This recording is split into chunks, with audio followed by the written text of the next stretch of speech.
श्री शिव पंचाक्षर स्तोत्रम् नागेन्द्रहाराय त्रिलोचनाय भस्मांगरागाय महेश्वराय नित्याय शुद्धाय दिगंबराय तस्मै नकाराय नमः शिवाय।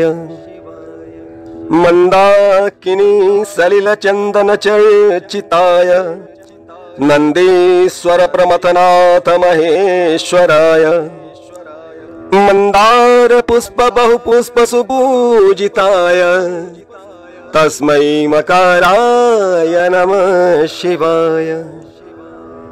शिवाय गौरी बदनाब्ज वृंद सूर्याय दक्षाध्वरनाशकाय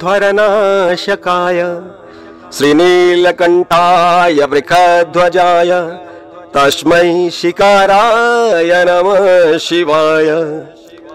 वसिष्ठ कुंभोद्भव गौतमार्य मुनीन्द्रदेवार्चित शेखराय चंद्रार्क वैश्वा नरलोचनाय तस्मै वकाराय नमः शिवाय।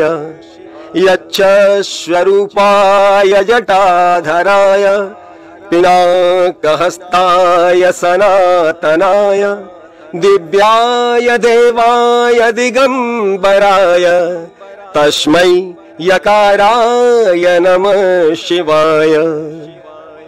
पंचाक्षरमिदं पुण्यं य पठेच्छिव सन्निधौ शिवलोकमवाप्नोति शिवेन सह मोदते। हरि ओम।